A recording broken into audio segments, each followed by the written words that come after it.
Hi family, welcome back to yet another valuable video. As you know, in this video we go into analyzing for the week. As you can see by the title and the thumbnail of this, is that we're going to be analyzing for the week to kind of really see an insight. But this is not just your regular weekly analysis or focused. We're going to be actually doing it in a very broke down format where every beginner can understand what we're talking about. Every intermediate or any type of trader, any school of trader can understand what we're talking about, even though we're gonna be taking it from a point of view of a smart money trader. But if you're any type of trader, you can clearly understand and even pick up some tips as I will be analyzing. So I'll take it all the way from the daily time frame, H4 and H1, just to break it down for you, and we can even discuss some possible entries. And of course, once you're done with this video, at the end of the video, please do like, subscribe, and also share this video with your friends and family. Let's jump into the market right now.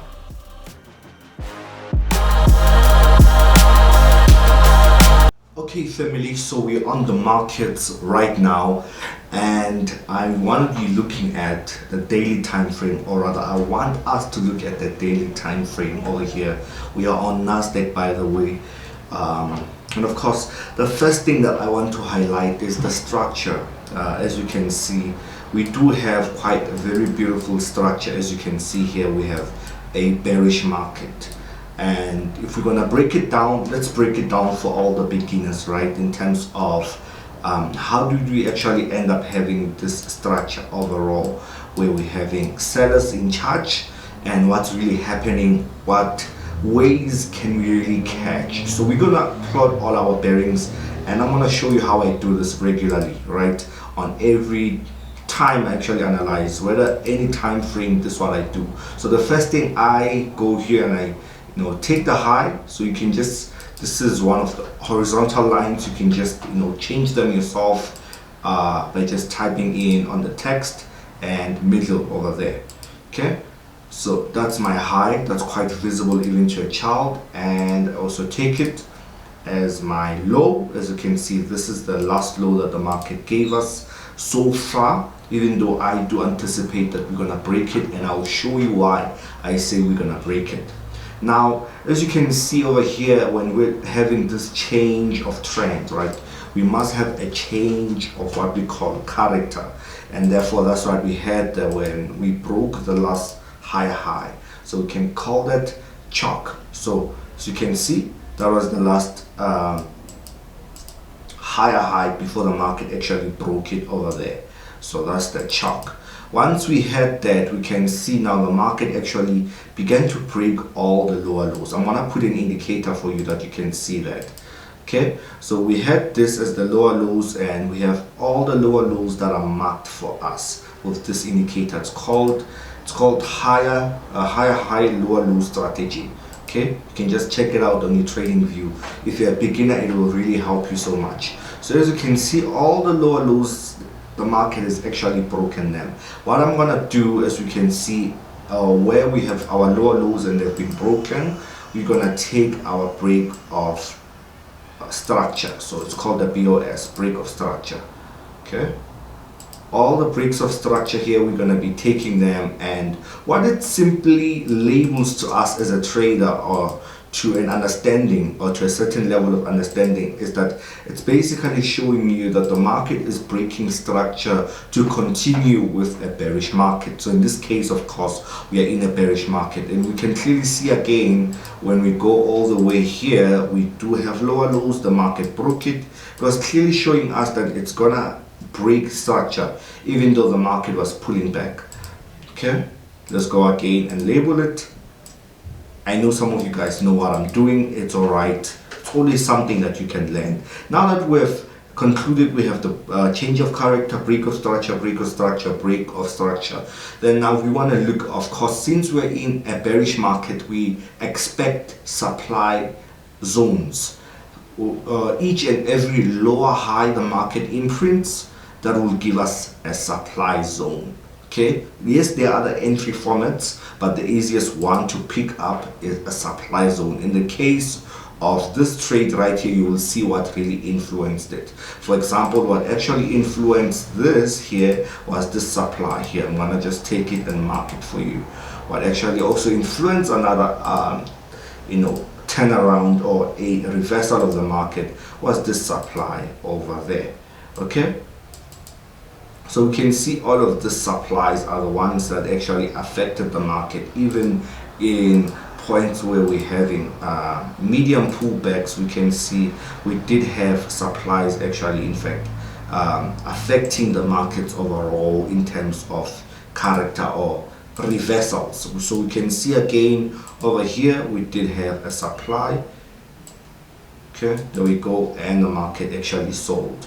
We did also have another supply, even though this one was a medium pullback. If you don't know what I'm talking about, we do have some of the stuff that I'm teaching, some of these terminologies that I'm teaching within our mentorship course. I tell you, it'll be worth your money and worth your time to grow into this Forex journey. Sometimes you ought to kind of really want to invest in yourself. So, but the free content is also amazing as I pour out my whole heart, editing, camera work, skills, to better articulate it for you guys to actually understand what I'm talking about, all of these concepts. So definitely there is value in also the free content that I'm doing.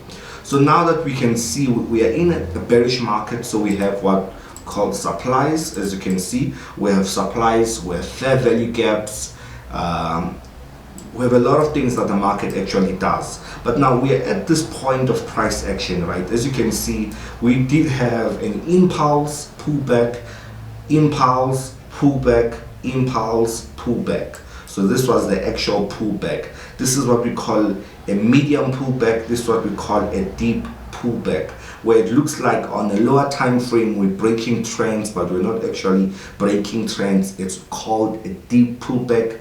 This would be a small pullback, medium pullback. So in this case, we're having a deep pullback because we broke highs. So as soon as we break highs or a lower high, in most cases, a lot of people will conclude that this point over here, it's a change of character.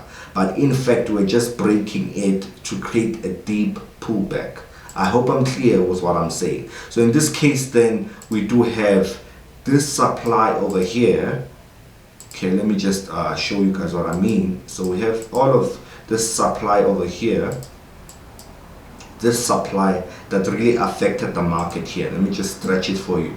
You will see what I'm talking about. So this supply that actually happened during NFP, so this move, this sell started actually happening during NFP. You realize it's actually initiating a new trend in the market. As I teach some of my paid students, in fact all of them within the course, because everybody takes the course, I teach in the fundamentals that as much as we can take the economic indicators such as NFP and CPI, they're actually fundamental indicators as well, in the sense of a long-term analysis. So that when it actually causes impact in the market, it actually means something else different in the markets, in the sense of we'll be seeing the markets now selling because of the results of NFP that came and the database that was reported to say most people actually now lost their jobs because of the recession we're in. This goes back to what I was saying at the beginning of the year, that we have recession in play, therefore we can expect a lot of things going wrong